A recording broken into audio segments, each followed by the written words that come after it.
গোল গোল আলু ভাজা হচ্ছে। আমার মেয়ে খেতে চেয়েছে গোল গোল আলু ভাজা, এই জন্য গোল গোল আলু ভাজা করা হচ্ছে।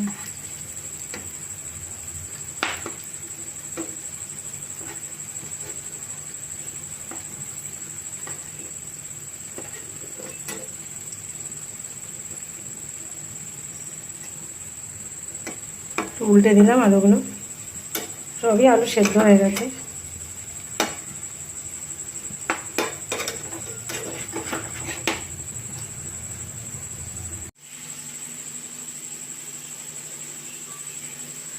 এই যে গোল গোল আলু ভাজা, আমিও খাবো, মেয়েও খাবো। আমার আলু ভাজা খেতেই খুব ভালো লাগে, সে গোল গোলই হোক আর লম্বা লম্বা কাটি কাটি আলু ভাজাই হোক।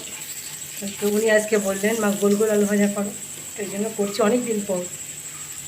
সাধারণত এরকম আলু ভাজা কোনো অকেশানে করি, যেমন অষ্টমী পুজোর সময় করি, বা কোনো জন্মদিনে এখন 5 রকম ভাজা দিতে হয়, তখন এরকম আলু ভাজা করি। তো এইটা করা হয় না, খুব তাড়াতাড়ি হয়ে গেল। সবকটা আলু ভাজা হয়ে গেছে, আর একটু লাল লাল হয়ে গেলে তুলে নেবো।